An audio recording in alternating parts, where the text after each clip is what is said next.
Had to make a stop motion. Okay, first thing, you got to be organized. So I'm going to start collecting things and putting them in a project folder, which I'm going to call picture animation. It's called picture as opposed to picture because Siobhan kindly lent me her photos to show this demo, and her animation is called picture. So I have a folder, and inside the folder is nothing. So I want to collect the photographs that I shot, and well, I didn't really shoot them, Siobhan did, and they're really organized. So she has them in a folder called Anim Photos, but she also has them all really well organized within that 1, 1, 2, 1, 3. So there's a lot of sense about what's going on and how she's going to do things. So we'll have a look in here. Okay, having a look at what the photographs are and how organized they are. We go into Animate and number 1, which is our first scene 1, first shoot. If I look in here, we have a nice collection of pictures. They have funny names, so I want to give these meaningful names. So I'm going to go Command A, select all, and go to Tools, Batch Rename. And I'm going to call these Scene 1. And I'm going to put a space at the end, because then I can make these numbers start with Scene 1, and then we can see here it'll be 001, 002, etc. So rename.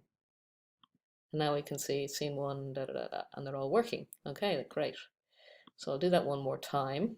So looking in the next folder, 1 Fox, we know that's the next one. And once again, they all have funny names, but they're in sequence.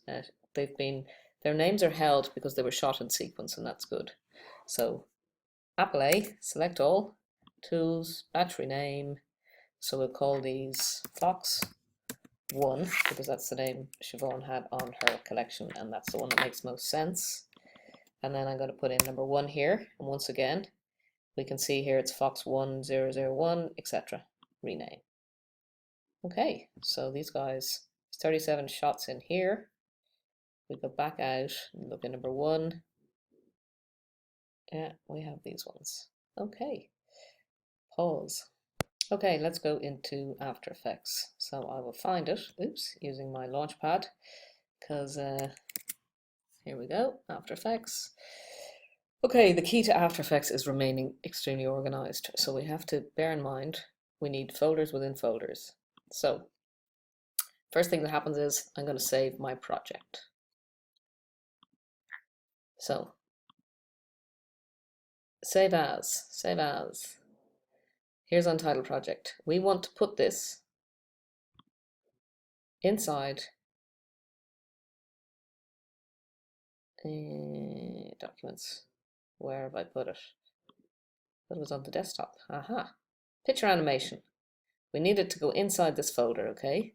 So as a project, it's called Picture. P-I-T-C-H-E-R. And I can call it AE because I like to give it a name, but it will give it that extension. Okay, save. So we have that organized now. So everything has to go in that folder, and we must keep everything together, even if it's on a memory stick, because it travels around, it needs to be kept as a unit. This is really important. Okay, next thing to do is new composition.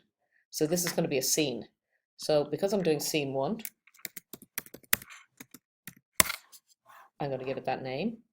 Okay, because I've worked on this already, it's defaulted to 1280 by 720, which is exactly what we want. But I know that that here is on HD TV 720, which will give me this size.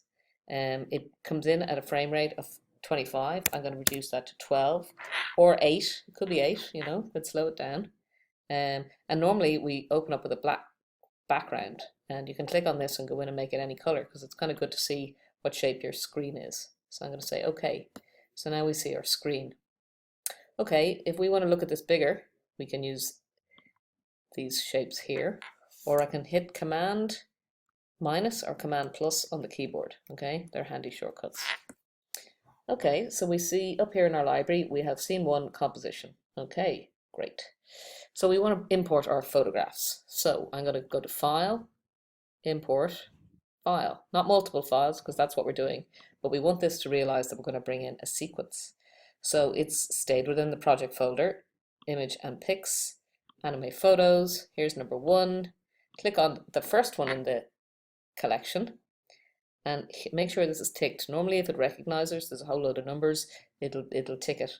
And that's why this is important to have these all running. And if you deleted a picture, you can rename them all again in Bridge in the manner I just showed you, because if one is missing, if there's a number missing, it won't recognize it as a sequence. Okay, so now we see I've just brought this whole thing in, and you can see by the little icon here it's a collection. So if we click on that, we can preview. Ooh, there you go, 2 fingers on your tracking pad will blow it up and blow it down. Also the plus and minuses. Okay, this has come in, it's showing me that it's really short time. It looks very beautiful here, but that's a preview of the photographs. So what we need to do is bring it onto our timeline. So we drag it down here. And what happens then is, if you notice, it's got these handles and they're much bigger. So we need to reduce this in size. So if I go Command minus, I can see exactly where these fit. So I want to grab one of these corners and hold the Shift key. Sometimes it can be tricky to grab this, but reduce it down so the width fits just right. And as we knew before, we're going to lose some top and bottom. And we can decide using the arrow keys, do we want to move it up? Do we want to move it down? You can make that call. So Command plus again, make it a bit bigger. There we have it. And it's come in, but you can see it's really small. See down here? So if I hit spacebar, it played it, but it played it quite chunky, didn't it? 2 things to know. Spacebar, play, stop. We'll play it. And another clip is, if you do RAM preview, it normally gives you the realistic version. Okay, so that seems to be okay. We'll work out how quick or fast we need that to be when we bring in another one. So let's bring in Mr. Fox. Once again, I'm back up in my project window. Import, eek, import file, one fox. This is ticked, open, and we see him here. Okay, so we want to drag him down here into our timeline, and he's popped up in the second row here. So these become bars, and you can move these around, which is great. Now to look down here, if we hit the plus, we can blow this up or down, so that we can see exactly where we're going. So I want these to butt up together.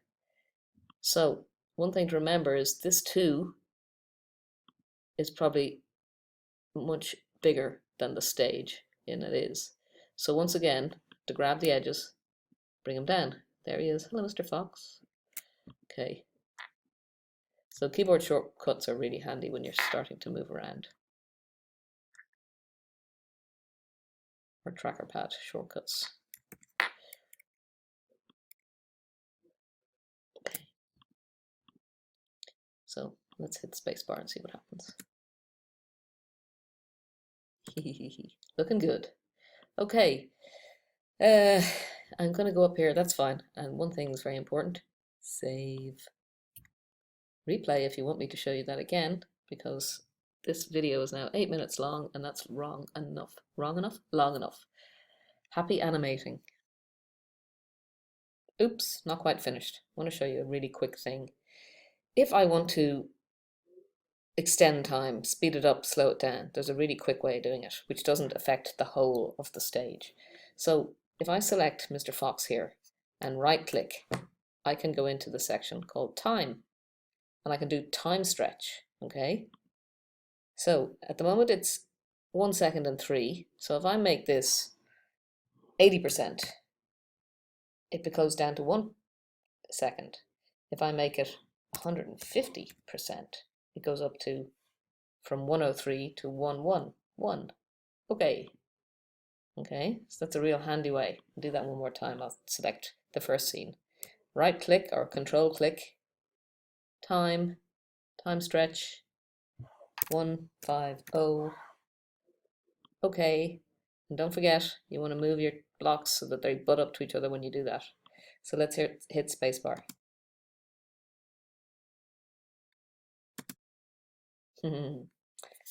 Save.